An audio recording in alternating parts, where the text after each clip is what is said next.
Hello, everyone. Welcome to the Distant Worlds podcast, the official one, actually. Um, Second episode. Today is the tech episode, which is pre-recorded in front of a live studio audience. Woohoo! Kinda.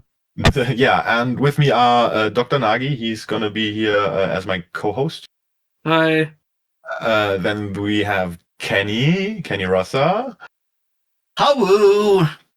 and Rickson, which Hello. are those two are our main web developers, or responsible for the entire existence of the website.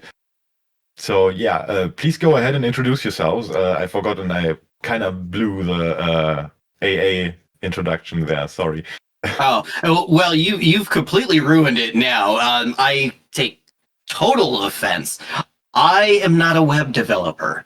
I am Kenny, your database administrator. I don't do that web bullshit. No. That is all Rickson stuff. Nuh-uh. I deal with your data. That's it.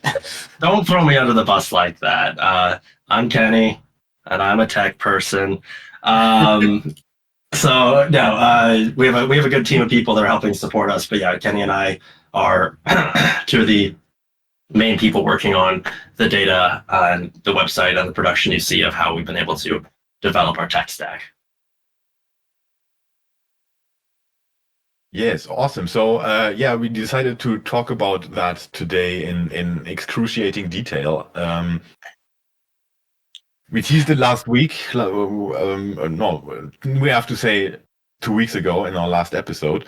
Damn, I have to get used to that talking from the future kind of thing. So yeah, where do we start? How did you start? Why? Generally, you start with a select statement. You'll say select, and then you'll start identifying what values you want to select. I mean, that's generally how I start. But are you? Right. The database nerd shut up.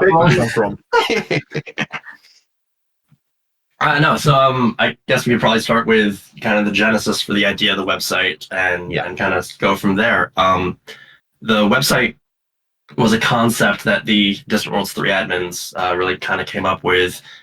Everything about Distant Worlds 3 has been about honoring what we've done in the past with Distant Worlds 2, with Distant Suns, with Distant Worlds 1, and figuring out how we can improve upon that, how we can build something even better to be the gold standard for what you can do with an expedition. To that end, Kenny and I, who are who at the time were the tech leads for the Hull Seals, came forward with the idea of developing a full website. We were joined with Quoin Leth and a number of other very talented individuals to come up with the graphics, the general design of the website, to really come forward and figure out how we wanted it to look. And from there, it expanded into, okay, what if we could make it look like the in-game UI? What features are we going to need? And breaking that down apart into how do we get a good front end going? How do we have a well-developed back end that allows us to handle all this data to provide as seamless a transition as possible between the game and the website?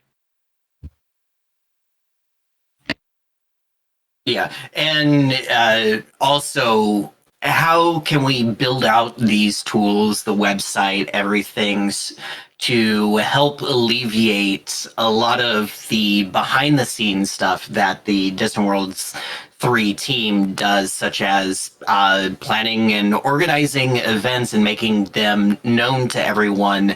And what we saw during Distant Worlds 2 was information was so spread out across the forums, Discord, that there was a lot of misinformation and lost information. So we're like, let's build a way to where if there's an official event going on, it is one click and anyone can find out all of the information that they need for it.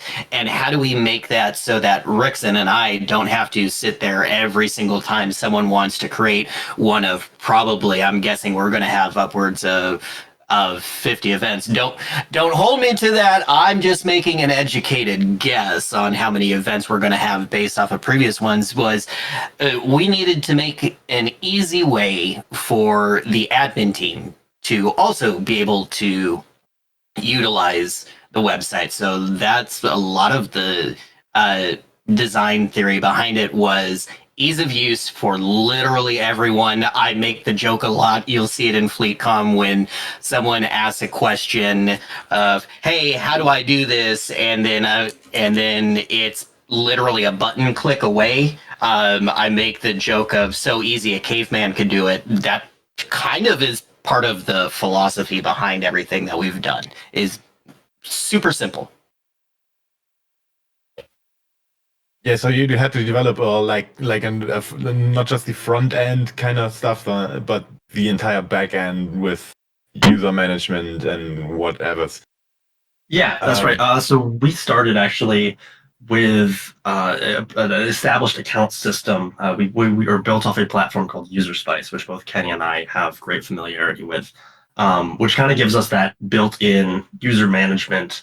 And then it's a matter of simply building out from that, because we have something that is secured and vetted and tested to ensure that we are securely managing people's data. We are conforming to best standards of practice, keeping everything, passwords are encrypted, everything else that we get as secure as possible. But additionally, we've been able to build out from that and develop kind of what you see today. We have a very small team. I think it's currently about like 4 or 5 people total, all of whom are volunteers, all spending what free time we do have, to keep things working, keep things moving forward, and try and build out the best that we can. But with that, you guys remember how the signups were like on the SimWorlds 2?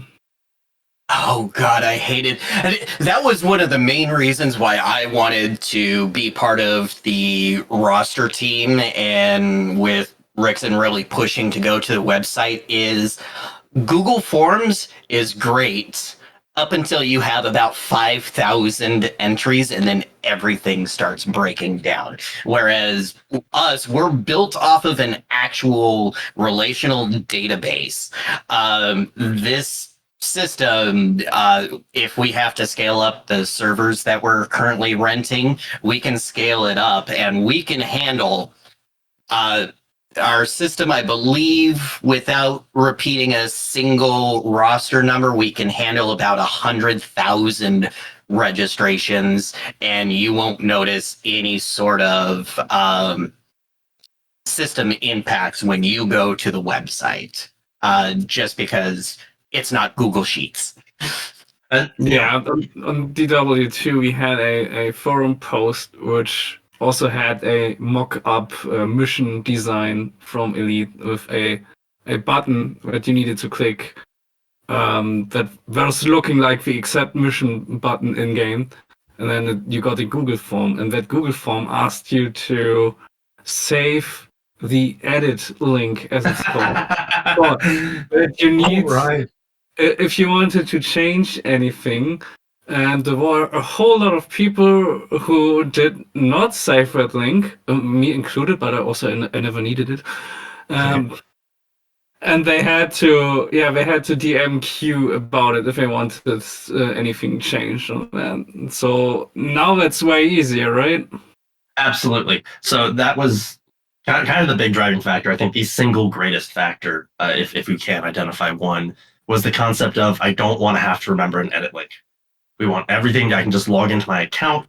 And that was really kind of the genesis of everything. Once we decided, yes, we want to do a website, we wanted to do all these different things, was how can we make it so that you don't have as many things to remember in order to access? And kind of the joy of doing it this way, beyond not having to go, hey, Q, I forgot my edit link, which I still send to him sometimes just to get a rise out of him. But it was, okay, you have a username, you have a password that takes you right into your account. Well, okay, people have more than one commander. So we expanded from the ability to not just have one edit link to the ability to bring multiple commanders and multiple ships, and being able to build out this tool in such a way that we have a greater flexibility of who, what, and how you are bringing things along. So beyond being just a central source of truth of everything happening in the expedition should in some way be reflected on the website, we also have the ability for you to bring more than one commander, to bring more than one ship, and all of this behind a username and password that hopefully you remember. But if you don't, it's easier for us to reset it if you've given us an email address that we can use. Or additionally, it just makes it easier to have fewer things you need to remember. And that's really convenient. Even though I still think that the login cookie is lasting way too short. Yeah, Really? that's something that we're actively working on. Although I think we're running into Wait, some how long issues does it with. last? Yeah. How long does it last? It depends on how your browser saves its sessions. Because by default, it's set to a session cookie, not a persistent cookie, and that's a data security measure that was taken. Mm. Yeah. Yes, because some of us on the tech team either currently work or have worked for government agencies, and one thing that gets drilled into us from day one is security, security, security. Mm-hmm. And it's good. I mean, that's one of the things I learned first in IT as well. And just to pop back onto the allowing you to register multiple commanders and multiple ships, fun little statistic here. We have 59 commanders currently who have registered more than one commander on their account. So it doesn't sound like a lot, but in the grand scheme of things, that is 59 extra edit links that don't need to be remembered. That's 59 extra usernames and passwords that don't have to be stored and you don't have to remember. You're able to just log into one account and you have access to all three. And people bringing more than one ship, real quick look at the stats, we're at about 400 people have registered more than one ship. But that's not even a quarter, right? A quarter of the people who signed up. Doing that via Google Yeah. Forms would be a nightmare. Yeah. Honestly, I would have expected more people to bring multiple ships since we provide carriers and all that. Well, I'm sure people will. The thing is, you can add them afterwards, and you don't have to decide yet. Yeah. Yeah. That's absolutely true, and we're going to be keeping those edit details open as long as we can. I think another fun thing you do with statistics is looking at just what people are bringing, and Mandalay Master Race is definitely a thing. Like 47.5% of all ships registered so far have been Mandalays, and I'm excited that number to go up. It's dropped below 50%. The one statistic that I'm really, really disappointed about is absolutely no one so far has registered a Thunder Cougar Falconbird. That's like the best ship, and no one has registered one. And if you don't know what that is, go watch Futurama. Yes. Yeah. I didn't want to say anything. I didn't want to sound uneducated. Yeah. Oh, yeah. And we've got to talk about this real quick, just because part of the reason why we went with relational database and the way we've built some of the things is we wanted to have the flexibility to change as the game changes. So, for example, since the website has gone live, FleetCom or FDev has added the Mandalay. They've added the Type 11. They've added the Panther Clipper Mark II. In Google Sheets, that's not easy to go back and change and give people that option. With our system, I literally go into the database, add in the name, and boom, across the board, you're able to now select that ship. Or if we go, hey, we're suddenly going to add this new role that you can choose to go on, boom, it's as simple as me typing in whatever role it is, submitting it, and it instantly gets pushed out. There's no fiddling with forms.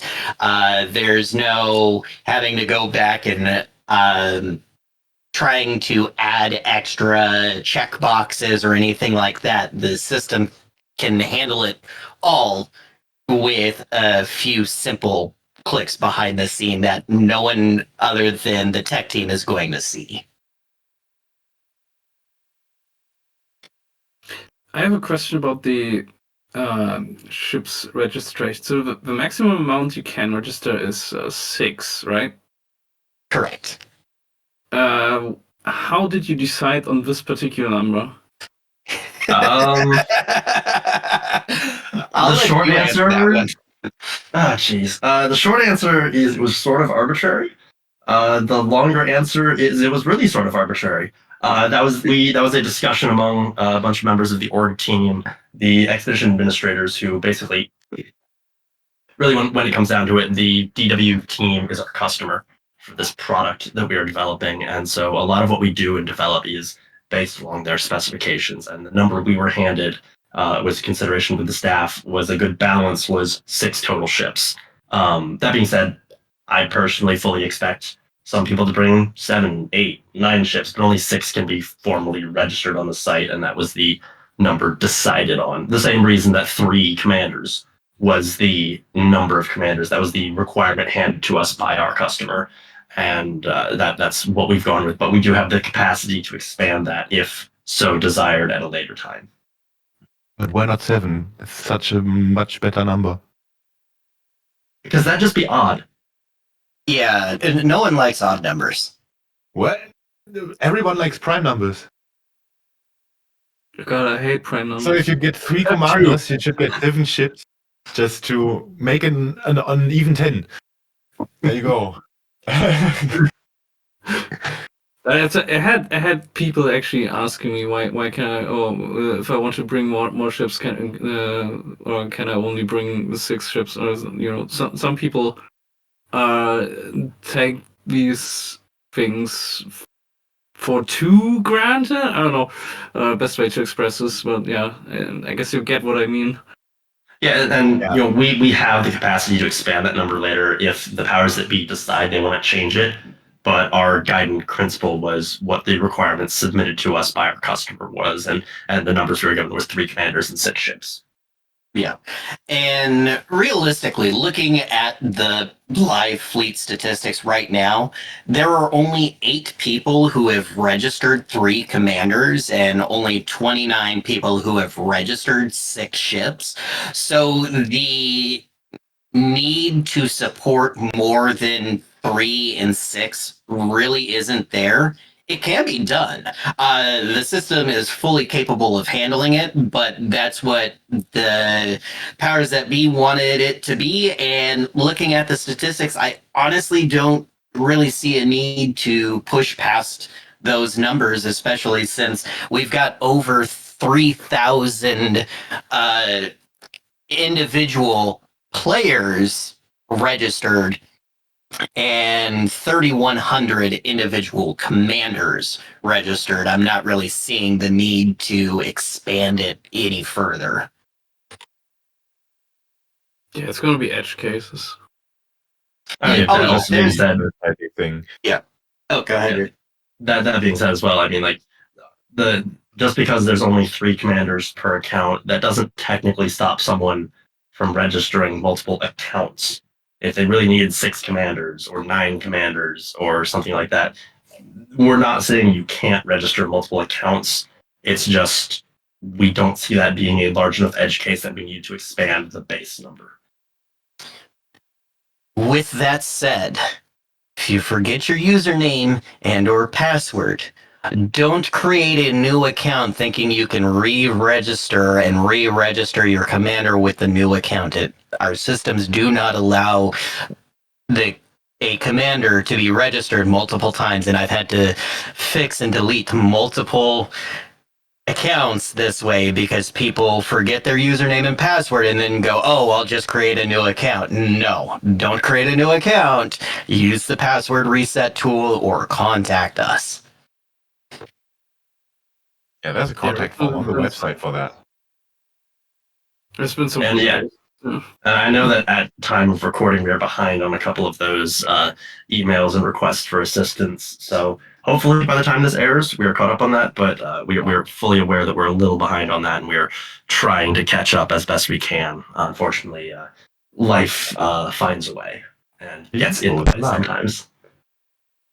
Actually, because I was working on it all weekend, we are on the tech side. We are all caught up as of the recording of this episode. We're all caught up. I've got a few DMs actually that I need to handle. So, Oh, you are fired. Oh, I'm fired. You Cool. are Bye. All right.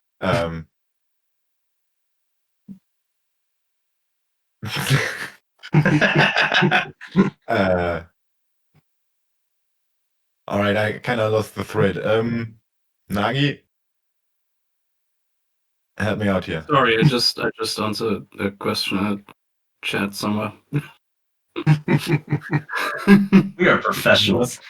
Yeah, really, Yeah, really, really. quite busy with things behind the scenes on the organizers Discord at the moment.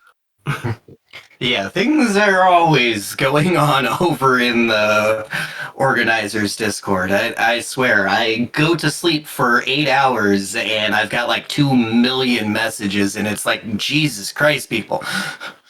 You don't have to hit enter after every single sentence. Write me a paragraph. Yeah, some people are not used to doing that. Yeah. One thing that hang on, I want to have a look at the website. Maybe I can come up with questions that way. I can just ramble for a bit while you're doing that as well. Sure, go ahead. One thing that I'll just preempt a question that might come later was a lot of people want to use their legacy Distant Worlds IDs, and anyone who registers for the site is going to notice a couple of different ID numbers that might be associated with them. So like your roster number, your ship call sign, if you have a legacy DW roster number, and then any of that stuff. And what people have noticed a lot is like, hey, I was Distant Worlds, for my example, I was 5346. 2403. I was like DCW 5346. And that was my Distant Worlds 2 ID number. And some people have asked, hey, why can't I reuse that? And the truth about that one is, while we have done our best to map that to new user registrations, because we're allowing people to bring more than one commander, more than one ship, we needed a way to differentiate and give people the opportunity to have their own semi-unique or fully unique ID numbers. And so, but we also wanted to avoid what's called the race to the bottom, where people rushed to try and grab, oh, I'm roster number 1, I'm roster number 10, I'm roster number 100, get these special numbers, because the philosophy of Distant Worlds has always been about community driven. It's not about racing the course. It's not about being there first. It's not about being the first to complete something. It's always been about... I'm doing the roster side. Sorry to interrupt that. I had one guy who actually left a note saying, I intend to be first. Yeah, and that's not the point of Distant Worlds. And Distant Worlds has always been community driven. It's always been doing the journey together, not on your own. That's why the roster waypoints are released in sequence one after another and broken out over time, so we're all doing the journey together. And so we've intentionally tried to avoid that with our rosters and our ship call signs. We actually have an algorithm that will programmatically map pseudo-random ID numbers. Your roster number will always be unique. And it's your ship call sign might not be unique. We try to be unique. But on all these other things, while still keeping that ability to say, hey, I was part of the fleet, here's my number. So for instance, my roster number is R45GOR, and that's based off my first letter in my name, R, Rickson. 45G is pretty randomized. It's randomly selected. And OR, meaning I'm on the org team. It's my primary role here. And so with that, there isn't going to be a race to the bottom. So it's never too late to sign up to the organization, to sign up to the expedition, to join. And then there's no shame in any of that. We encourage people to join and do this as a community. Do you want to mention the sex list? Yeah. Oh my god. That nightmare of a bug. Oh. Yeah, that kept us busy the first day. we're getting pretty far down the DW iceberg now, but yeah, let's chat about the sex list.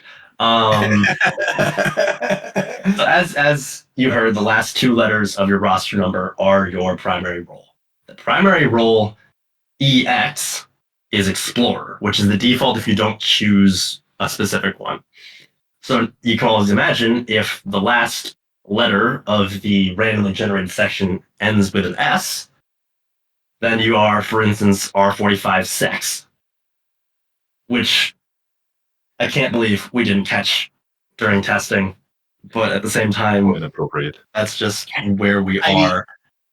Yeah, but to be fair to us as well, there's over 100,000 permutations that we can get, and there's only a small amount that will end up with SEX or 5EX or 2EX.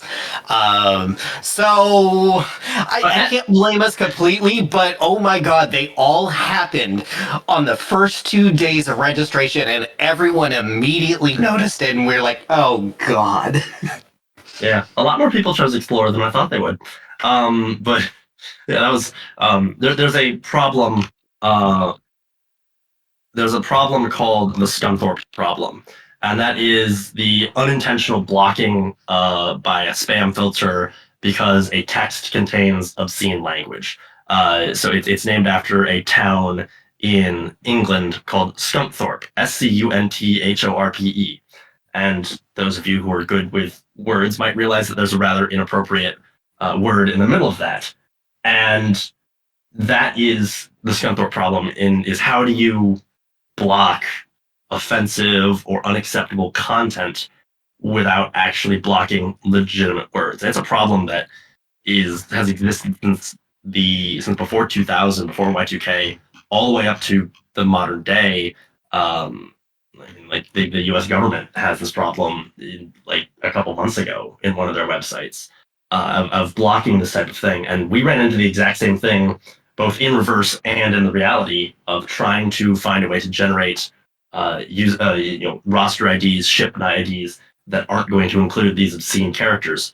So we came up with a quite impressive list of slurs, profanity, and other unacceptable content, and had to put it in a big file and say, look for any of this and don't allow it, regenerate. And I think that was one of the weirder afternoons I've spent in my life compiling as many horrible, awful things that not even the Australians would say, and trying to find a way to map that. And we fell a little short the first couple days, but I think we finally got that one sorted by specifically scanning for 5EX or SEX and making sure that we regenerate off of that. Yeah, and it also, when we got that initial fix working, it actually broke some of the registrations just because of how the initial fix went in. It started actually preventing people from putting in legitimate commander names just because of how the letters in their name all laid out. It was that perfect storm. Such as the town name, and so we had to go back in and apply a second fix just to be able, because we had at least one org team member who could not who was late to registering and couldn't register their commander name because it was getting flagged and blocked by our filter. So we knew our filter was working. It's just, and after we had that initial fix, and then it started working too well. I think we're on like version 5 of the profanity filter right now, which that is not a challenge to go out and try and break it. You will probably succeed, but we will catch it manually, and please don't. And I know saying that I just made a whole bunch of work for Kenny. I'm so sorry. Yeah. Ouch. That's not work for me. That's work for Nagi, because, hey, Nagi, what did you just get promoted to? I'm not sure. It's called roster admin, actually.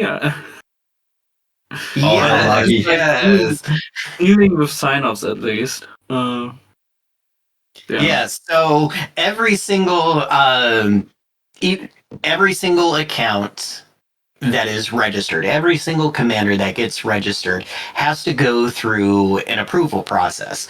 And that's a back end tool that the DW3 roster admins are able to use. And they review uh, every single registration request and approve it or deny it. And there's actually, while I'm making it sound super simple of, oh yeah, they just click a couple buttons and it's approved or disapproved. There's actually a lot of programming behind the scenes that goes into that because uh, before Nagi was on the team, it took over. It was basically Kohen or Q handling 90% of roster approvals, and Nagi and some of the other admins were occasionally helping out. So if you figure we have 3,146 at the time of recording, commanders registered. Someone had to manually look at 3,146 registrations and go approve or deny. So we've actually built in some tools that do help make that process easier for them. But it's still 100% a manual process.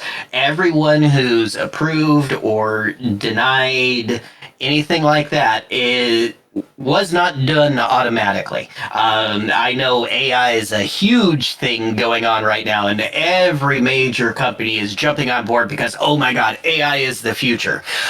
For Distant Worlds 3, no, AI is not the future. Nothing on the website. We have code in the background to help you with like your recovering your password, things like that. But everything around scheduling events, posting news, approving registrations, all of that is manually done by volunteers. There's no AI behind the scenes picking and choosing who gets approved and who doesn't. AI is banned via Yeah. statute B7249. Yeah, the artificial idiot is not welcome on our website. And I say that because it just wouldn't be very helpful for our use case. It's the same reason I don't use it at work. Until I can trust it to not lie to me to my face, I will not be using it. I have coworkers for that.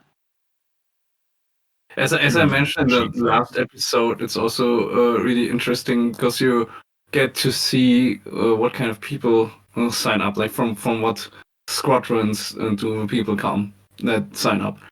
And also we have this input field where you can put some lore about your commander in.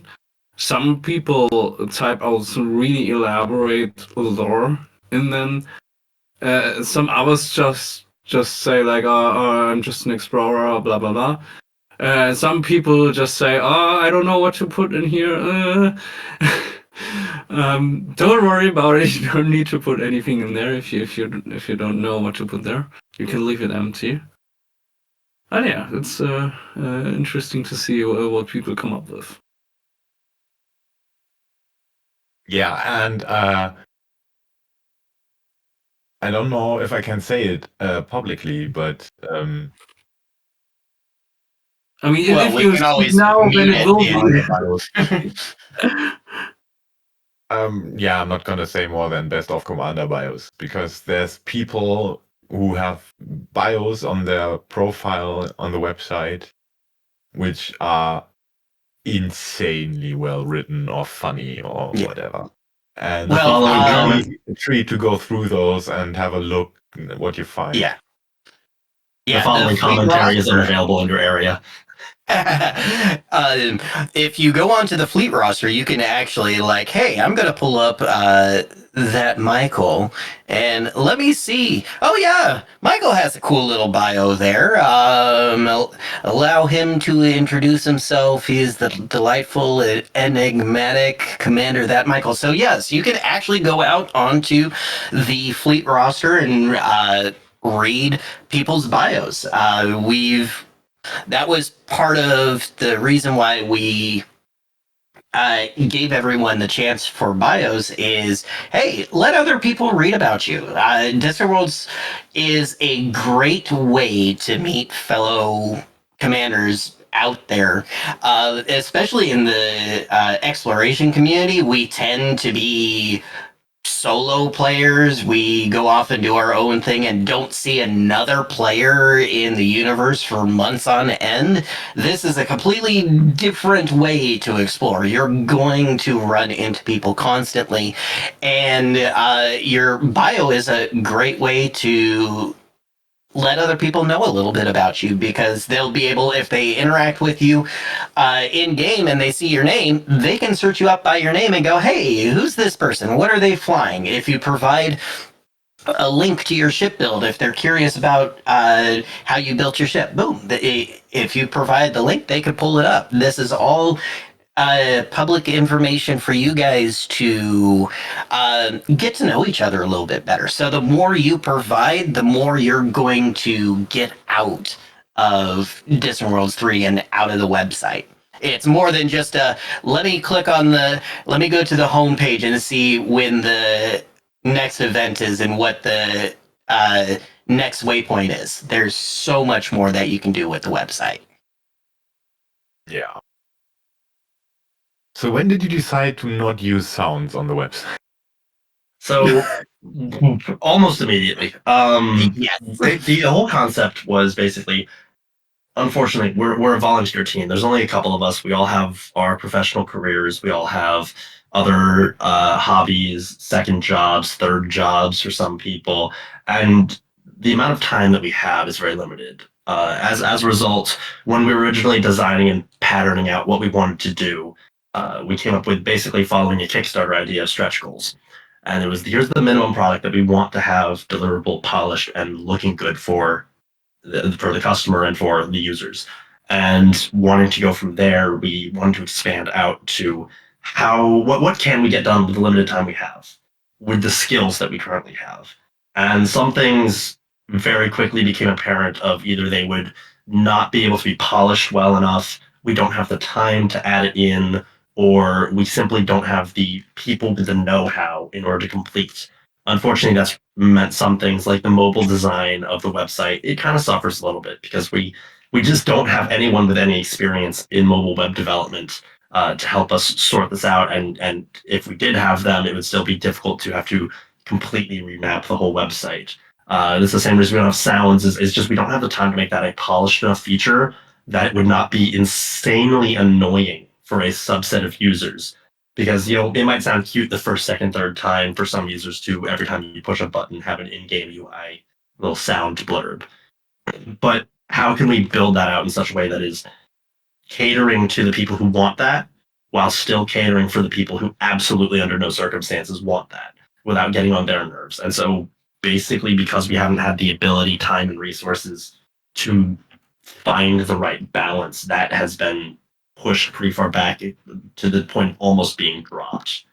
And it's not because it wouldn't be cool. I think personally it would be really cool to have, oh, when I'm highlighting over, it sounds like the COVAS and the UI in the game. But at the same time, our primary goal is being respectful of the people who don't maybe want those features, who want to be able to just use the website, have it be simple, easy, intuitive. To quote the old Geico ad and or Kenny, so simple a caveman could do it. And then we want to make sure that the primary thing we do is being respectful to getting everyone to a point where they can enjoy it. You know, it's part of that community mindset. It's the part of who Distant Worlds is, and not wanting to ostracize anyone. Yeah. Yeah, there was like a question, or rather a suggestion of having some kind of filter for bios, sort of by popularity, maybe. That's not impossible. Perhaps adding likes, but that would be. No, I know people would just start fighting for likes, right? That's not really what we want. Yeah.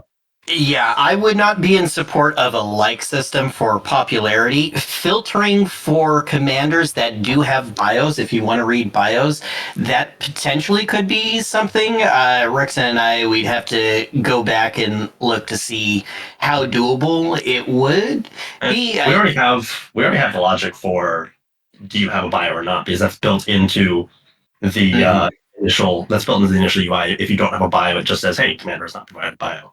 So we can look at that, but yeah, wanting to avoid that, popularity contest or the I have 7 more views on my profile than you do, therefore I am better. Blah blah blah blah blah. Like we can definitely look at the ways of doing that. Of like, hey, I have one, or hey, I don't.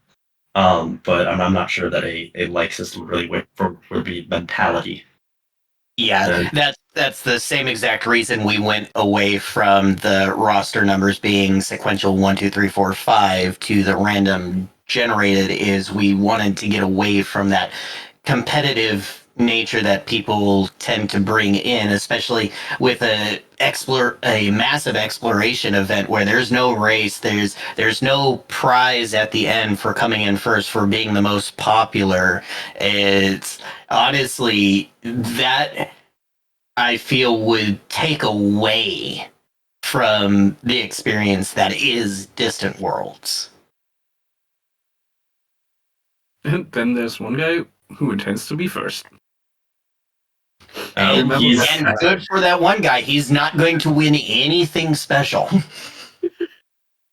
In fact, he's probably going to be losing out more because a lot of events are happening on the way to different waypoints. If you're racing all the way ahead and being the first one to the waypoint, well, cool, you're going to miss the rest of the journey and community along the way. Yeah. It's also like people will assume where we are going, and I think that many will then be surprised by our route choice. It's not intuitive. So you might just go somewhere expecting, that's where Distant Worlds is going to go, and then things turn out different, and you'll be disappointed or get mad or something like that. Yeah, I'm not going to spoil anything I know of the route, which is incredibly little because I don't pay attention to that type of thing. But I think that every effort has been made to make sure that this is going as a community, that we're doing this all together, and then making sure that this is in spirit. It's not just doing another expedition for the sake of doing an expedition. When we first started developing this, by us I mean people who are actually doing the heavy lifting on the org side of proposing, here's how Distant Worlds. There was some concern about, hey, what are we trying to get out of this expedition? What are we trying to do here? Is it just having another expedition just for expedition's sake? Because there's a lot of mess that came out of the the Odyssey update and the state that Elite was in, and what it offered for hardcore explorers. And so when the Distant Worlds team was kind of coalescing, talking about, okay, what could we do to make Distant Worlds 3 not just a thing we're doing for the heck of it? What can we do to make sure that we're doing this in a way that entices people to come explore and build that community? And so every step that's been taken has been in the effort of not just doing it to go through the motions, but to do it because we love Elite and because everyone on the team feels passionately that we can build this for the community and be a service to the community, not simply marveling in, oh, look, Distant Worlds. And so all these decisions might seem inconsequential on their own, but they're all built out of that whole idea of building out a legacy of what came before while still pushing forward and continuing to improve and be the best product that we can offer. Right. So we covered the account thing for the website. What were the next steps you took? Like, was there a specific order you decided to do things in? Sort of. Ultimately, we've had several flowcharts that Kenny and I have developed of, okay, here's what the org team, here's what our customer wants to be able to do. We want to be able to have events. We want to be able to track all of our projects, to slowly release things in different content drops of what's the next things we're going to be doing. What's next for the website? And we've been enabling and building features kind of as we went. We started with the index that you see now, and a lot of things were grayed out. My ships and commanders, fleet carriers, the projects, the events, the news, all of these were grayed out and inaccessible, and we've been slowly enabling them and building them out as need for them arises. And so the website's not done yet at time of recording. There's lots of new features that we want to add. There's lots of interesting things that we want to do. There's lots of improvements we still need to make. But it's just been the order in which we do things has been dictated mostly by what is the next thing that's happening. And so like the most recent thing that we enabled was the events for example, the high gravity training exercise, which I think now you're running, right? Yeah, but by the time this airs, it will have already happened. Oh, yeah, but at time of recording, that's the next thing. So we specifically, prioritized getting that event system ready once we knew, okay, hey, we need it, the customer needs it, it's ready for the product to add this feature.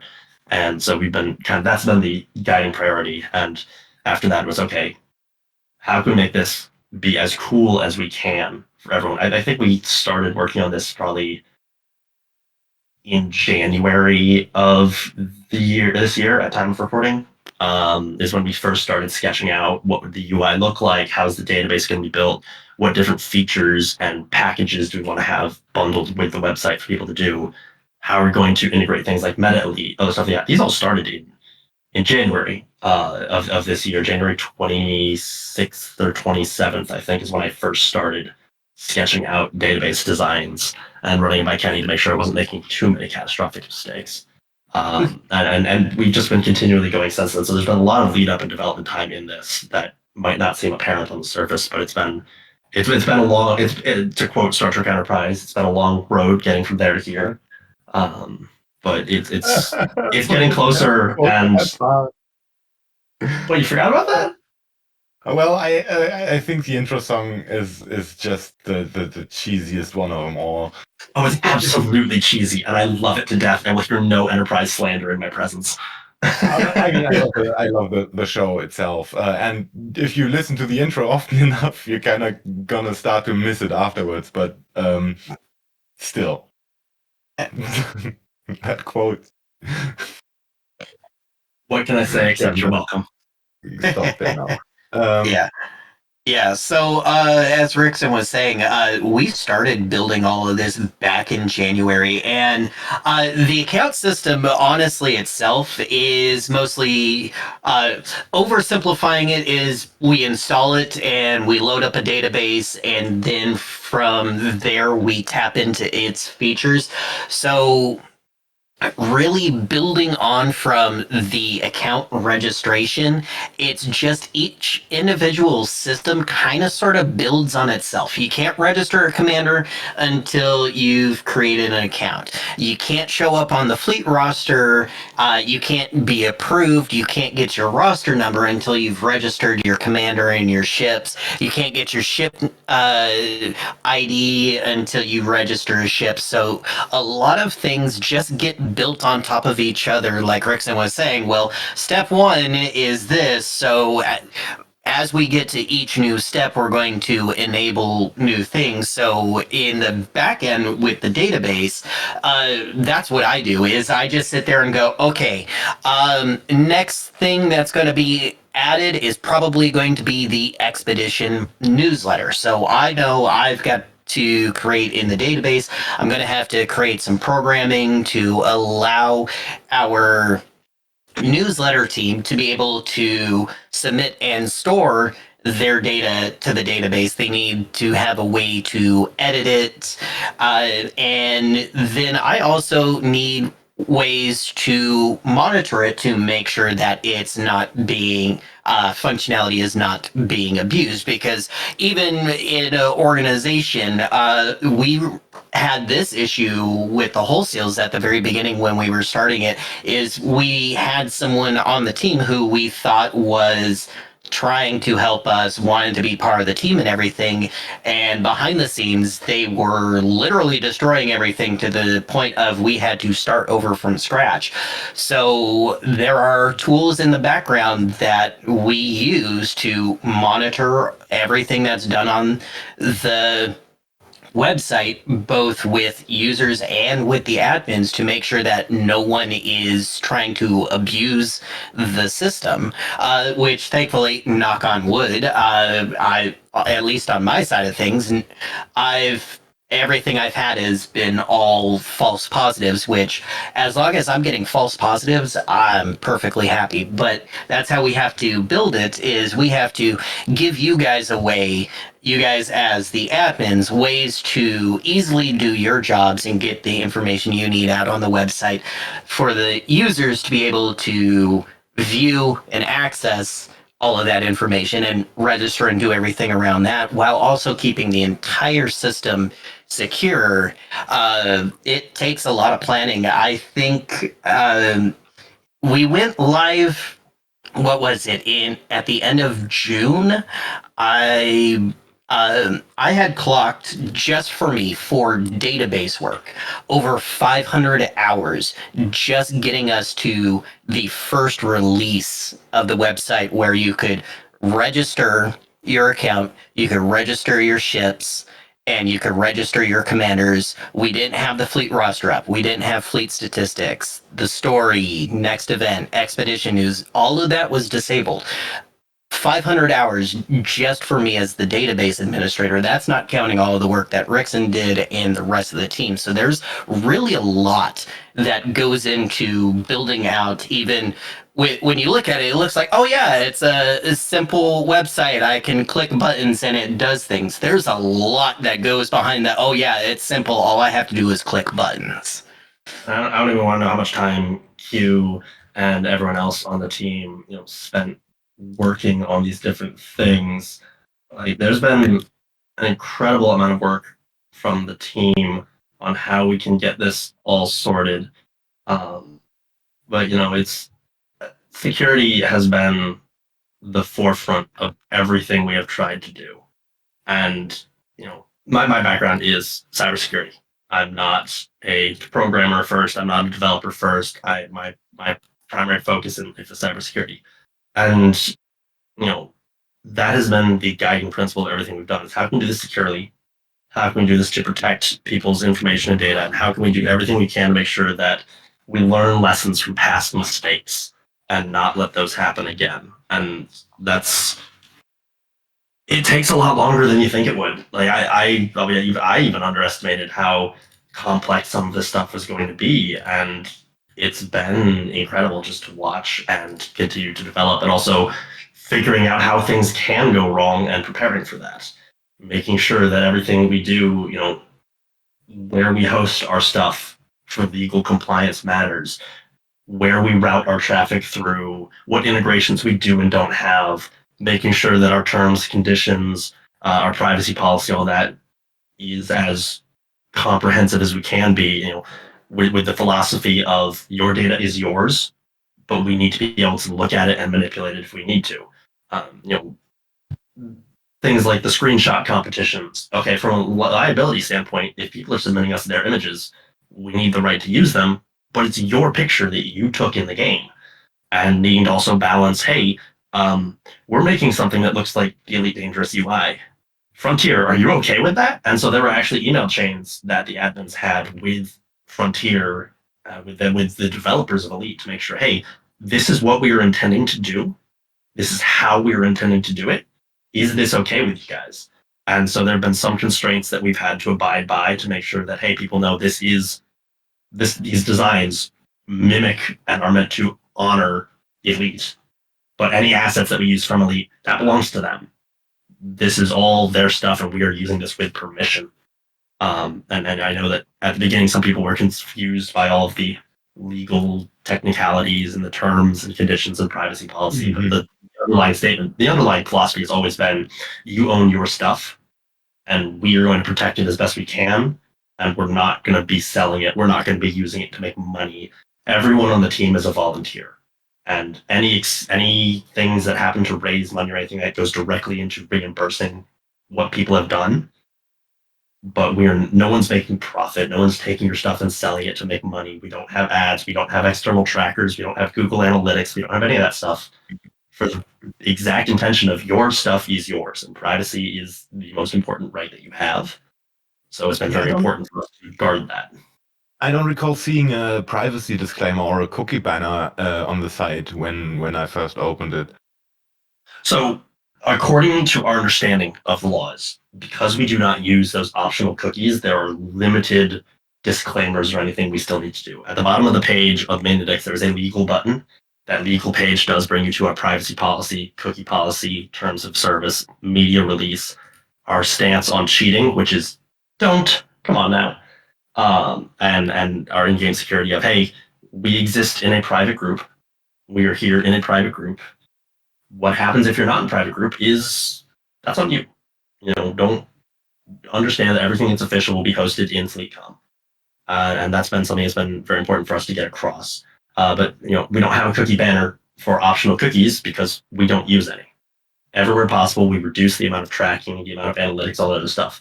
Everything that's in our control, we have made as minimal as possible, so we are collecting the least amount of information. And so for those reasons, you won't see a cookie banner for a lot of things because you can't really block any of our cookies and still maintain functionality of the website.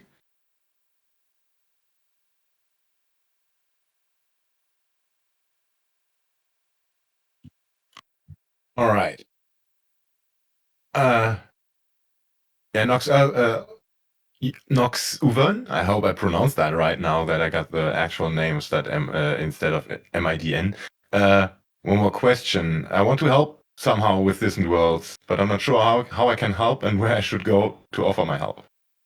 So, Kenny Roster. Hey, as a FleetCom moderator, best thing you could do is join, if you're not already on the Oh god, you're roboting. There goes Robo Kenny. Oh, yay. Am I back? Yeah, he is. Okay, that server hiccup. I'm at the edge of a small town, so sometimes my internet goes bye. Thank you, Comcast. Best thing you can do is join the FleetCom server, and when people are asking questions, give helpful answers. Be helpful. Provide feedback. There is a contact form on the website where you can say, hey, I'm interested in helping. If you have certain skill sets, such as be on the lookout for announcements. Like right now, I know there was an announcement we're looking for artists who can do 2D and 3D modeling. If that's a skill set that you have, check out the announcement. It was made on FleetCom earlier today. We are making announcements for the need for more people. But you can just start out by helping, by being a helpful person in the FleetCom server. That's how I got involved with being part of the Distant Worlds 2 team, and then on to Distant Worlds 3 and Distant Radio. Is I'm good at learning information and then being able to regurgitate it almost word for word. So as I was learning the game, I had less than 50 hours in the game when I signed up for Distant Worlds 2. And by launch time, I had the knowledge of everyone who came before me who was loading all of this information. I was learning it, and I was able to give out those answers to new people coming in, and that helped me get on with the FleetCom moderation team. I woke up one morning and I was a FleetCom helper, and then I woke up a few weeks later and I was a FleetCom moderator, and then getting involved with the actual Distant Worlds 2 team itself as a helper and moderator. And then when Michael was like, hey, let's do a radio, I'm like, hey, are you looking for DJs? I would love to DJ because I used to be a guest DJ at a nightclub for Goth Nightclub. So I'm like, hey, sign me up. That's really all you got to do, is just be on the FleetCom Discord server, be here on Distant Radio, and just monitor all of the traffic. If something comes up that sounds like you'd be interested in it, go, hey, can I join? Yeah, I didn't have many hours.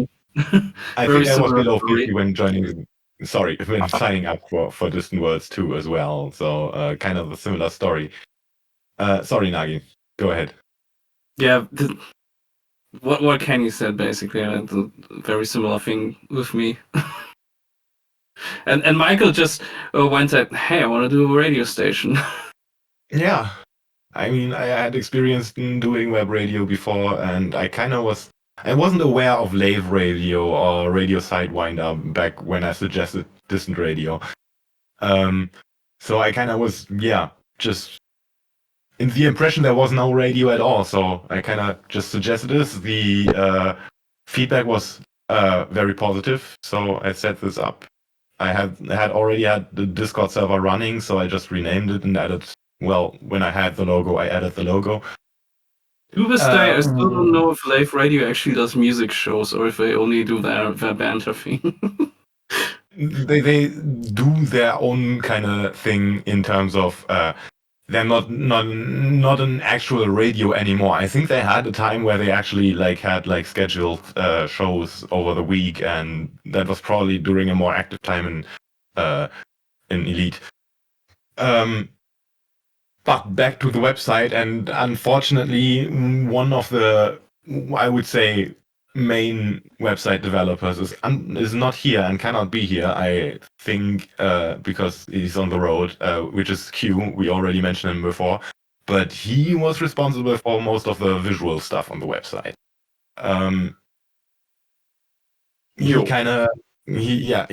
He made the layout look like it is, and kind of developed all the background graphics and everything to make it look like an actual Elite Dangerous interface. And I kind of would like to hear his side of things, because I only caught a glimpse of it. I had to do some of the styling work for the radio side, which should look similar. But yeah, his process I'm completely unaware of, and how he went over doing things. Do you guys have any more insight into that? Q, as you stated, Q is basically the person responsible and or to blame for just how darn good the website looks. He was the one who he developed or worked with someone. We have a very skilled team of volunteer graphical designers who are all responsible for building out what you see, and so infinite thanks go to him for making this look as good. I'm not a front end person. I could not design something this pretty if I was given 10 years, but I know it was definitely a slog for him to get through all of this stuff, and as all of us are volunteers while working on things, really our biggest thing was mapping what he made into the format that you see today. And so some changes did go from his concepts to the final webpage. But I know that it was a long time. It was very draining. And Hugh, I hope you're enjoying your trip right now. But it was definitely something that was like, I could just see it draining him a little bit of just like, oh my God, there's all of these little details we need to get just right. And it definitely was something that was a process, and is still a process ongoing. There's still bugs we know about with the website. There's still places like, okay, well, it doesn't look quite right. What can we do to tweak it? And it's one of those things that no one really can do on their own. So it is very much a collaborative effort that I'm very grateful we had someone like him kind of leading the charge and making sure that we prioritize what we needed to prioritize. Yeah, there was definitely, especially as we were ramping up in May to June, because the original plan was to release the website for registration in May, but that, because again, we're all volunteers, timing just wasn't right. There was a lot of back and forth between Rickson and Q, back and forth, reloading files over and over and over again, because it would work on my browser, it would work on Rickson's browser, but it wouldn't work on Q's browser. Or it'd look good on Q's browser and Rickson's browser, but my browser, it looked god awful. Everything was broken. There was a lot of that in the weeks leading up to everything going live, where Q is just pushing out new design after new design, trying to get everything to line up nicely the way it looks now. I mean, yeah, it still looks shit on mobile. There's not really anything that we can do about that because we don't have a mobile web developer at all. We don't even really technically have a web developer, but everything that went into how this looks and it looking so good, that 100% was Q. There's no way we would ever be able to build what he built without him. Yeah, and regarding mobile phones, since Distant World 3 is primarily aimed at PC users, we kind of have that excuse as well. Yes, PC users get a usually have second monitor, usually noobs. browser. It's definitely been interesting trying to sort everything out. I mean, there's still, I think there's an ongoing persistent issue with resetting your password that it works on my machine and I don't know what's wrong, but it doesn't work on other people's machines. It's like, damn it. But it's one of those it's long-standing things that, and when you only have an hour, maybe 2 hours a week to continue to develop, like the fall and winter are my busy times in my various jobs. As Kenny calls it, redneck figure skating, ice hockey, Yes, sports yes. planet. But you know, when you only have an hour or two, it sometimes takes a long time to track down some of these, and so we're very grateful for anyone who reports to us issues. They will say, "Hey, here's the steps I did to replicate this error," and we do our best to triage them and fix as many of them as fast as we can. Yeah. On that same note, telling us login is broken tells us absolutely nothing. So yes, when you do run into an issue, and I'm saying do because it's pretty much a guarantee. We know there's bugs out there. We can't find everything. We're volunteers. When you do run into an issue, the more details you can give us, the better. Don't give us can't log in. That's completely useless to us. And if you're on a very niche situation, you're on a custom built Linux kernel using an Opera release from 1998 and it's not working, I'm sorry that you have your very niche little setup. We can't make it work perfectly for everyone. And this goes across the board, even into the Meta Elite application. Currently, it's Windows only. There's one developer working on it, demanding that it have support for Linux, which I don't know how much all of you know about Linux, but there's like 50 million different variations of Linux. So just saying you want it for Linux, it could work on one type of Linux operating system, but not on another. We realistically can't do that. And coming into any of the servers or into our emails, because yes, we get those emails demanding that we support X, Y, or Z isn't going to get a positive response from anyone on the team. We're a bunch of volunteers. We do this on our free time. Right now, I just realized I haven't been doing my laundry for an hour and a half that I need to get done because I have work tomorrow. I'm taking time out of my day to do this podcast as volunteer. I don't get paid for this. I didn't get paid for I'm well past 500 hours now working on the database, providing support. The weekend we went live, I cleared my entire weekend. I told my boyfriend, hey, I'm only going to be available for a couple hours each day because this is going live. I put my life on pause to help support you guys. So make sure when you guys are reaching out to us, when you have issues, be polite about it. Don't make demands of us. It will get the exact opposite response of what you're hoping for. And yeah, just to double down on that is that, as Jane said, we're a team of volunteers. There's at any given time, a couple of us able to work on things at a time, and that goes across across DW3. Is we're all volunteers, and we're doing our best, and we promise that we are not ignoring people when they say, hey, it's not working for us. We're trying, but it's ultimately it's down to the needs of our life and what free time we have. Like this month was pretty bad for me overall, so I didn't have much time to work on things.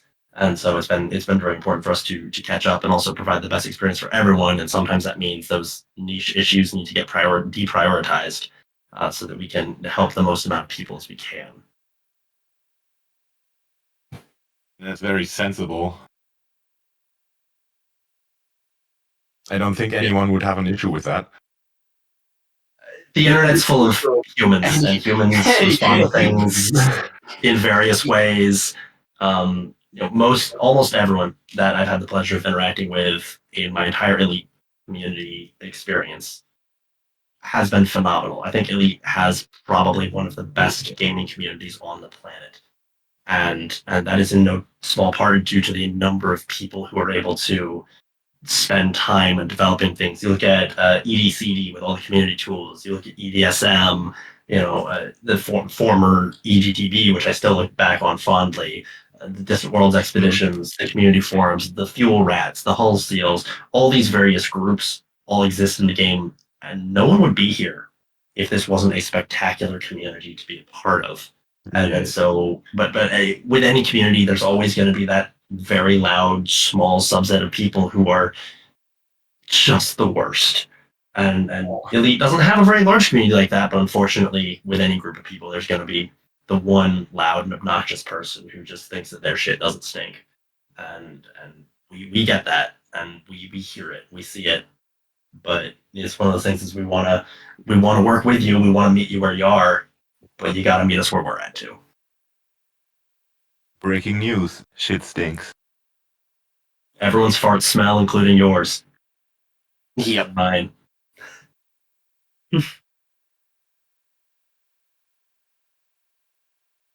All right. Where to next? Where to next? What is coming up? What do we have left planned?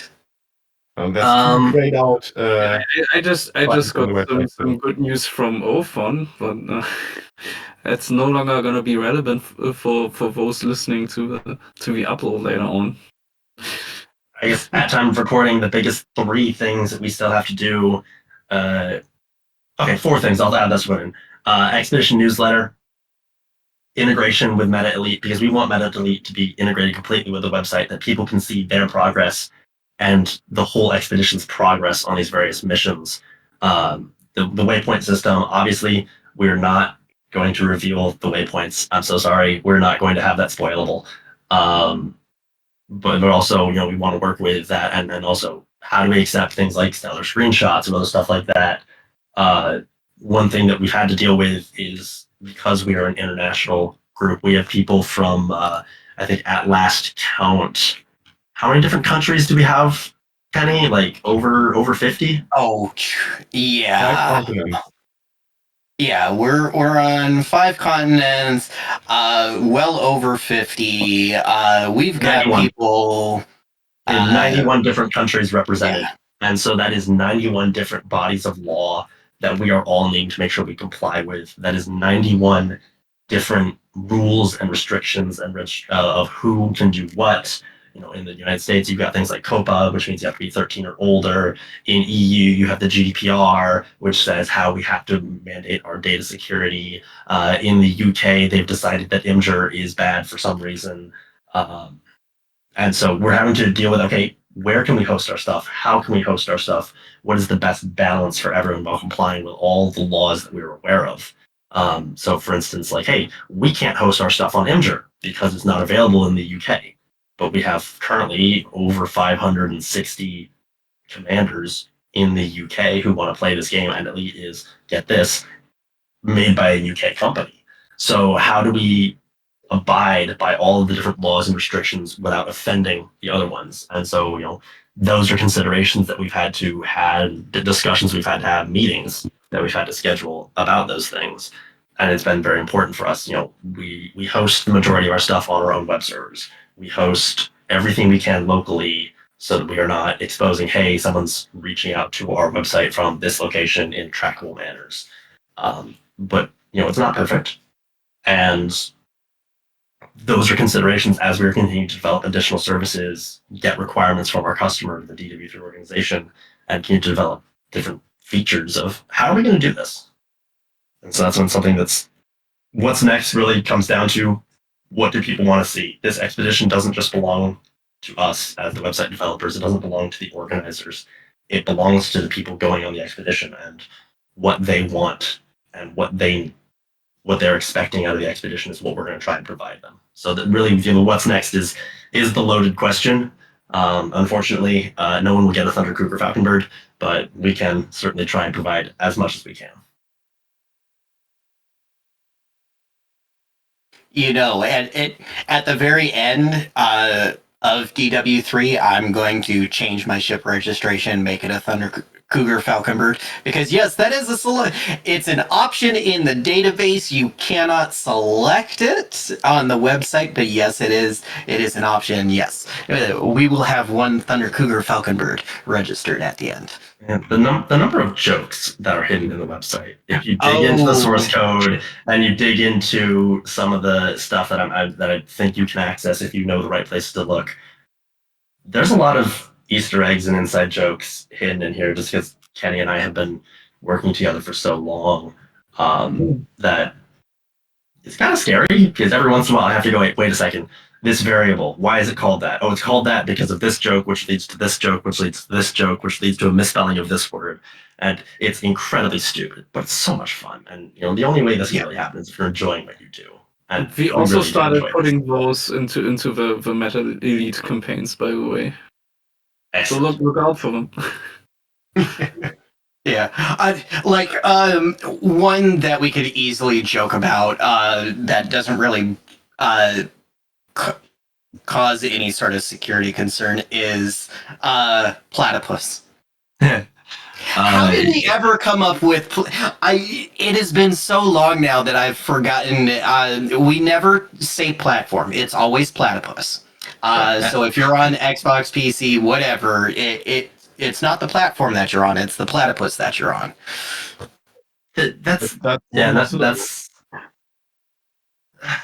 That's just a dumb joke that we came up with, I think, like 6 years ago or something like that. And it just stuck because typing platform PLT was boring so many times. And it's just like, heck with it. No, Control F, it's now platypus. And why? Because why not? And that's another good lesson to throw to things is why not? Yeah. So a lot of things in the back end. Yeah, if you go and look at the code that you can access, you're going to find some things and you're going to go, what the hell is that? Like with platypus. Yeah, that's the platform.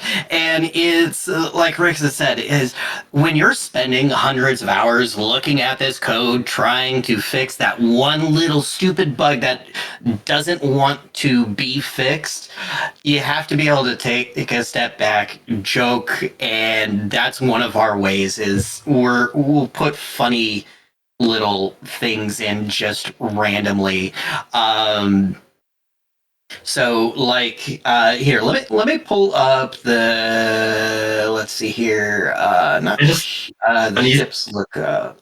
An easy one is just if you look at the source code for the website in your browser in various places, there's going to be some things you notice. And those are ones that yes, you can also judge our weird and terrible coding standards, but you'll find some really weird and fun things as well that we try and make entertaining for people. Yeah. So, like, you won't see this when you're trying to register a new ship. You only get to see it during initial registration. Is in the drop down of ships that you can register, there's the Javelin from Star Citizen. You can't select it, but it's there. It's in the drop-down list. We've put in fun little things like that, and it's scattered throughout the entire website for you to find. Easter egg. The reason you can't select is, of course, you can't afford it. Yes, exactly. Yeah, I mean, you had to just imagine having to like buy yourself into the FDev council or whatever it's called, and then Well, bring them to get they a had license Kickstarter from at the beginning, the right? IG. What? They had, Yeah, they had a I know. Kickstarter in the beginning, right? So like the reason why Shinrata Desra is named Shinrata Desra is because someone pledged that perk and got the what do you call it? The privilege to name that system. I think they did a good job. That's just a classic name at this point. It fits really well. Mm-hmm. But just saying.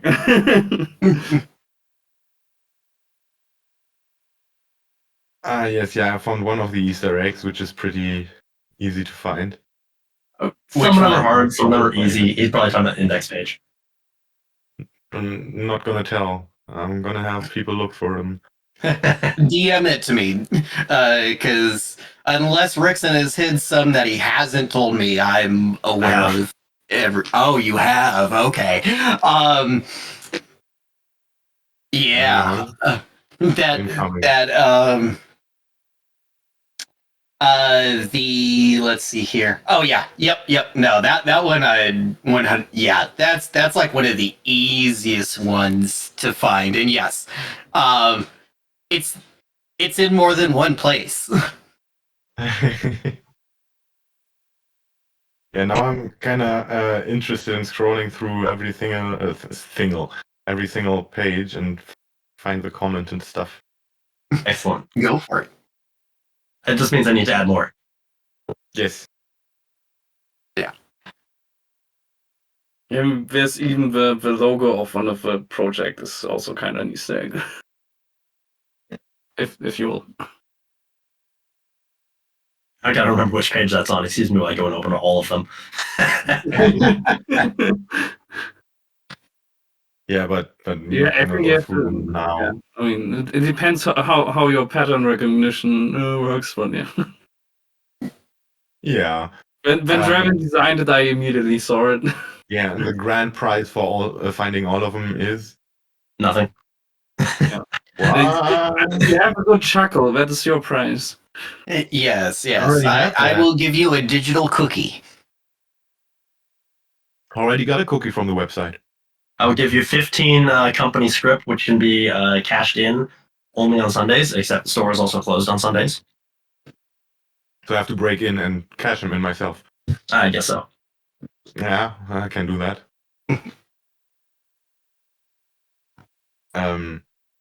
All right, back to topic, I guess. I mean, we were trying the Easter eggs are part of the topic, but did we miss anything? That's the big question. Is there anything you kind of want to mention, or any questions from the audience? Yes, audience. What would you like to know? Would you like to know my username and password so you can look at the database too? Oh, I would love that. No. Penny, I know where you live. Oh, Yes, I know where I live too. Thank you. So when I get drunk later tonight, you can help me find my way back home. Oh, yes. There's a good little statistic. How much alcohol can he consume while building out the Distant Worlds 3 database? Because that's been a running joke with me. I mean, even during Distant Worlds 2, when I was on the radio, I was Kenny the Drunken Wolf, and I had the Drinking with the Wolves segment. When we were building out the whole seals systems, I will admit I had a bit of a drinking problem back then. Alcohol is not the solution to a stressful life, but I consumed large amounts. So now I just kind of sort of make it a joke whenever Rickson and I are working together on things. But I would say I probably went through 4 bottles of wine throughout the entire 500 or so hours of the initial building of the website. Yes, I have. Kenny has upgraded. I have much more expensive taste now. No cheap alcohol. It's all wine. Wine You need my plastic rectangle 16-digit number and the neat little 3-digit to save Terry Torrent. Why does that sound like it's a solar opposites joke? That feels like a solar, like it was said in solar opposites. I'm not responsible for anyone who gives their credit card information to Kenny, or vice versa. Solar opposites. It was a show on Netflix, but they had the final season finale. I think it was like last week or over the weekend, and now it's over. It was a good show, but yeah, I just completely derailed myself there. Yes, copious amounts of alcohol were consumed while building this out. Yeah. Don't use past tense. We're not done, man. Yes. Michael, we were at ECM, right? And we were thinking about doing a panel on the next year. Mm-hmm. I was thinking, since you remember that live radio show they did, which was like all kinds of ironic and sarcastic and like in no way serious.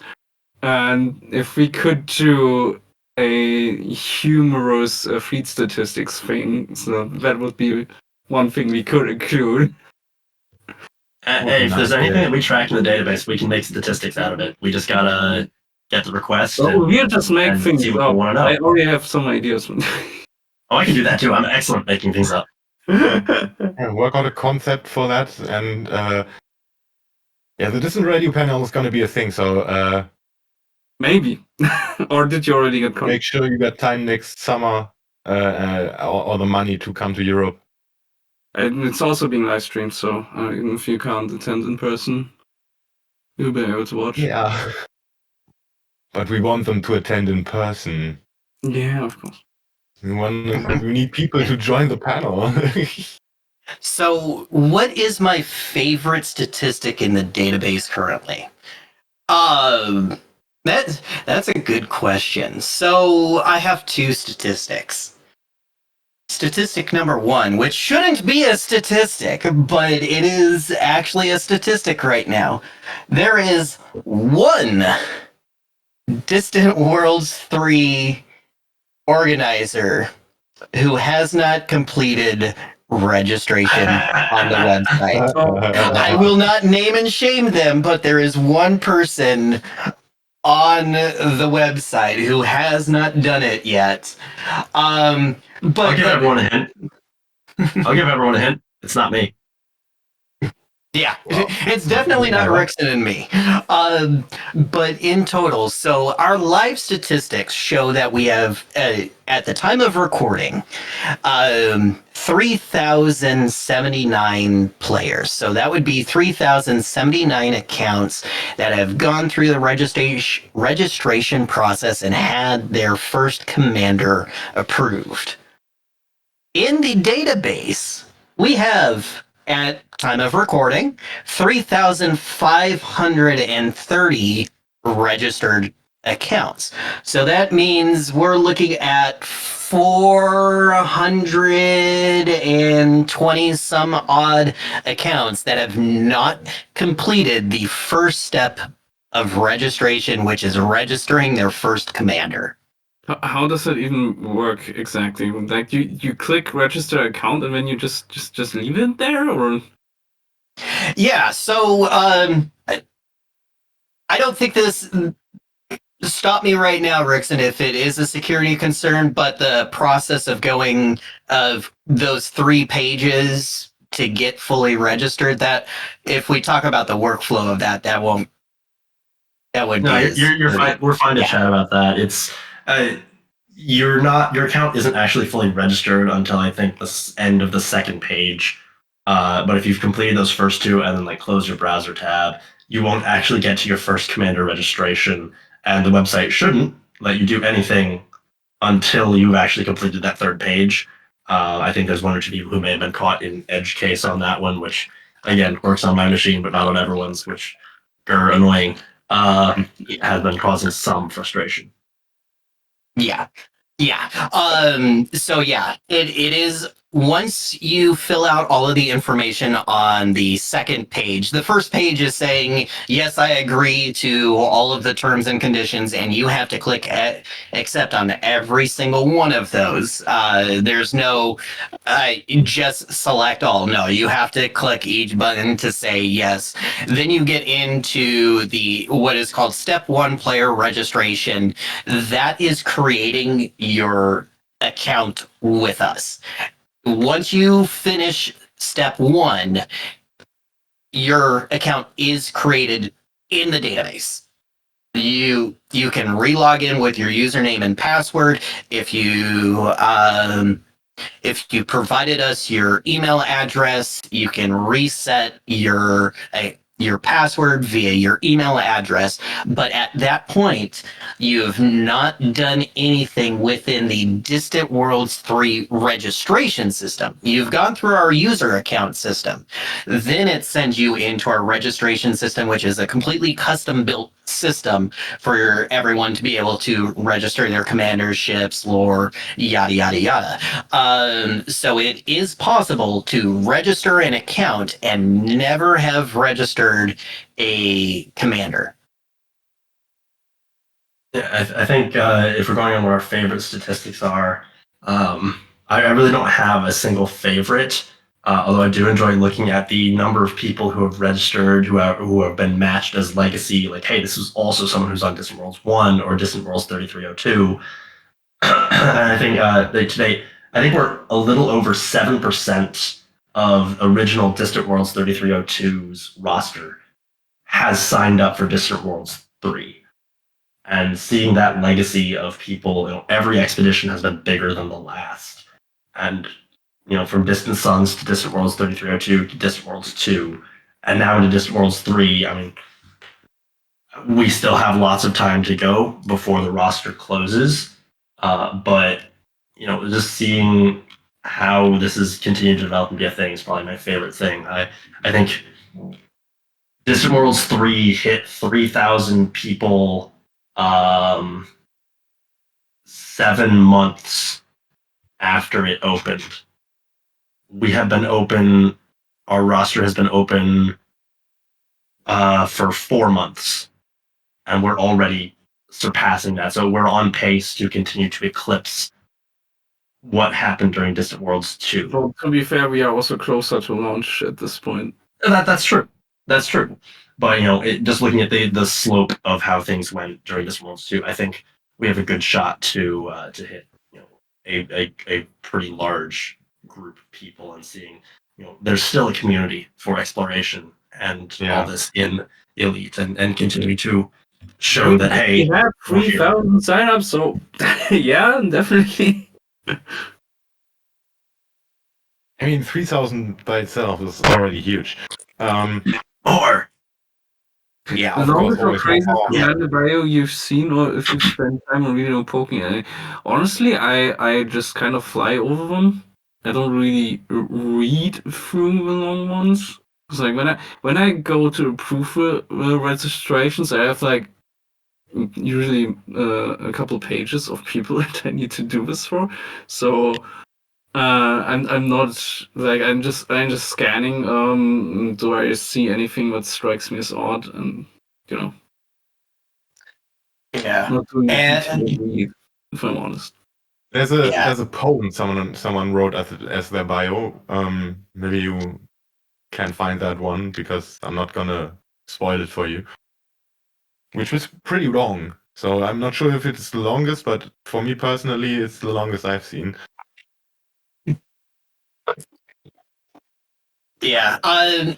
I've got so much other stuff on my plate that unless I'm specifically trying to unfuck your account, I don't look at any one specific account. And other than trying to diagnose a few bugs, where at this point, I've got a script that I run every couple days to fix some Unicode characters because there's a change in design philosophy part of the way through that wasn't fully communicated, and it's causing some graphical issues. It doesn't cause any actual functionality issues, but like some Unicode characters on some browsers don't show up properly. So I've got a script that goes in and tries to clean that up. I've not read anyone's bio. I do remember that I intend to be first. Mm-hmm. Yeah, that one was shared in the organizers Discord server. So if someone sees it and they call it out in the organizers server, yeah, I'll read it. Outside of that, I've not read anyone's bios. Hell, I don't even remember what my own bio says. Yeah. You don't have a bio. Yours is, I'm testing to make sure special characters work. See? I mean, spoiler, they do. we could Mostly. do an episode just focusing on commander bios and try like read them out on the show. Could be a fun thing to do. I think that's a little bit of work intensive to like. Not really. Go through all of them and find the best, yeah. You put in an ad hoc request with your database admin saying, hey, we would like the commander name and commander lore of everyone who has commander lore. And I go, okay, here you go. Here's an Excel spreadsheet or a PDF file with their names and their bio. Try to sound less like ChatGPT when you answer that question. Well, I can't help it if ChatGPT was based off of me. That's a terrifying idea. Oh, that's enough internet for one day. But yeah, no, all you gotta do is go, hey Kenny, hey Rickson, can you pull this information for us? And as long as we have the information, we could pull it for you. Now, there is... Oh, go ahead. We do need to make sure we have authorization to share, so there will be a check in there first. But anyone who has requests of specific data, they can email it in. We have a contact page on our website. Please use it. And if we're able to get that information to people, we will. Yeah. Now, I will say there is some data that is just absolutely not usable. It was great in theory. Horrible in execution was everyone submitting their game time, how long they've been, according to their commander codex, how long have they been playing the game, and that data is absolutely trash. We It'll can't get pull cleaned up single-use- eventually, maybe, hopefully, if I have time. Why is How many more weak qualifiers the do I need to add biggest here? unit we can use for that? I wonder.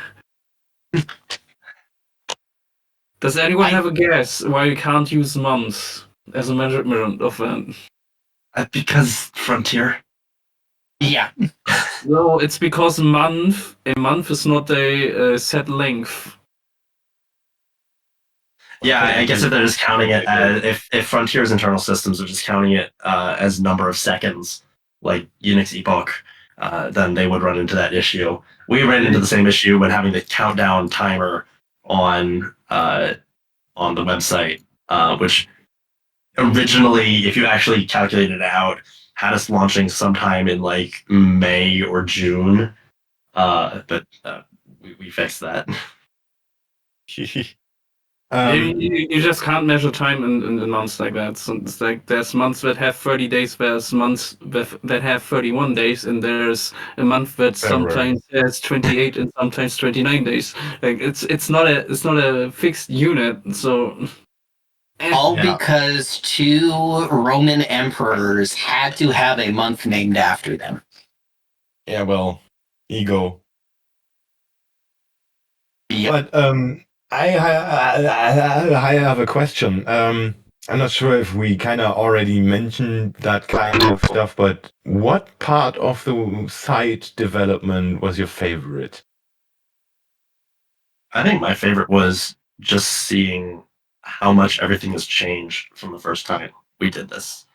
You know, Kenny and I started with the Hull Seals, and we were on the tech team helping develop that website and iteratively improving on it over time and learning a bunch of lessons and doing it right this time the first time was a lot of fun, and as well as seeing this vision that a lot of people have come to life, and then seeing all the comments being made about it. I think the feedback we've gotten from the community has been my favorite part of all of this, and seeing what an impact that it's having on people, and that it's making people excited for what we're doing here, and that really has been the most fun for me over everything else, is just seeing how we're able to be part of this journey for so many people. Yeah. So I have two things that I really enjoyed working on. One I cannot talk about, but the one that I can talk about is the go live day. Waking up first thing in the morning, hopping on the computer, loading up the database and going, okay, we're ready. Let's go live. And then just watching the numbers flood in. I was sitting there every 5 minutes, refreshing, watching all of my trackers, watching all of the data come in, looking for irregularities that we had missed, finding out about the sex bug and having to hot fix that live because we didn't have our dev environment spun up, because we turned dev into production, and then production is turning back into dev, and just watching all of it come together, and the excitement on the forums, in FleetCom, in the Hull Seals server, in Distant Radio, just everyone going, oh my God, I signed up, and just watching this database explode from about 30 or 40 registered accounts for the org team at the time to, within the first day, we hit 1,000 registrations.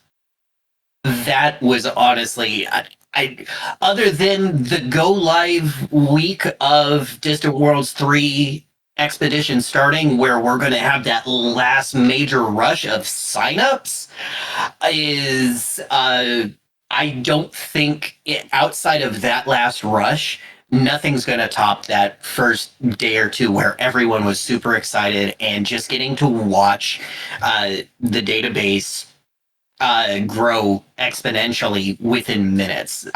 Nothing's going to top that. And yes, I did break my own rule of never test in production. As many people know, I hate it when people say, oh yes, let's test this in production. No, don't fucking test it in production. But unfortunately, sometimes you just gotta do it in production, and that was one of those instances. Yeah. I actually that was such a stressful day. Like, I actually pulled it up a few minutes ago. For some reason, it earned the nickname Operation Sausage. I don't know why. I really don't. I forget that joke. But like, hang on, Nagi. Do you remember why it became Operation Sausage? Hang on. Was it something related to Germany? I don't actually hang on. remember. There's nothing on the. Did we do that on FleetCon? On one of the FleetCon channels? it was in the org server, but like having it like blocked out in, I think we had 8 or 9 major steps of, we need to do this, then we need to do this, we need to update the instance size, we need to update the configuration, we need to update the URLs, we need to update our DNS, we need to post the post-launch threads, we need to watch the site meltdown and try and fix it. Like that was literally a bullet point, is watch the site meltdown. And we were just going off of that, of trying to get everything as stable as we could, but it was still, nothing was quite as terrifying as pushing that first button of yes, go live, and sending the messages of it's up, good luck, and hoping that nothing catastrophic broke. But it was very gratifying to see that all the hard work had paid off and people were enjoying what we made. Yeah.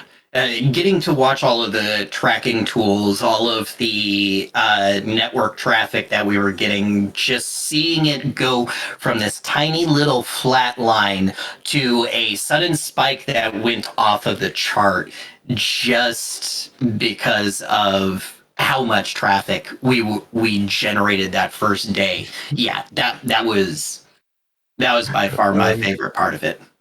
Okay, I kind of found the way back to where we got to Operation Sausage, and it started with Salome.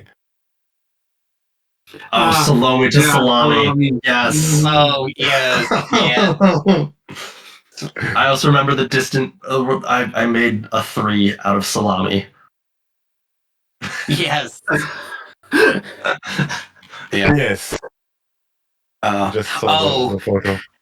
and all of the teasing that we were doing building up to the go live, I really wanted to do more little spoilers, more little leaks than what Cohen wanted to do, but it was still fun getting to come in, especially once we had our solid internal go live date of we are going live on this date, whether the rest of the teams are ready with their stuff or not, we're going live. Is once we had that date locked in, and it was just like every 2 or 3 days posting up a little gif saying soon, very soon, and just taunting everyone. No one knowing exactly what was coming soon, but just putting People that figured out it there out that pretty quick. hey, it was pretty obvious that we were going to be making the announcement of hey, registration is live, but no one was really prepared for what the registration actually looked like. Yup. You did that a couple of times, not just with a website launch. And one time I was actually confused what you were on about. I'm always confused what Kenny's on about.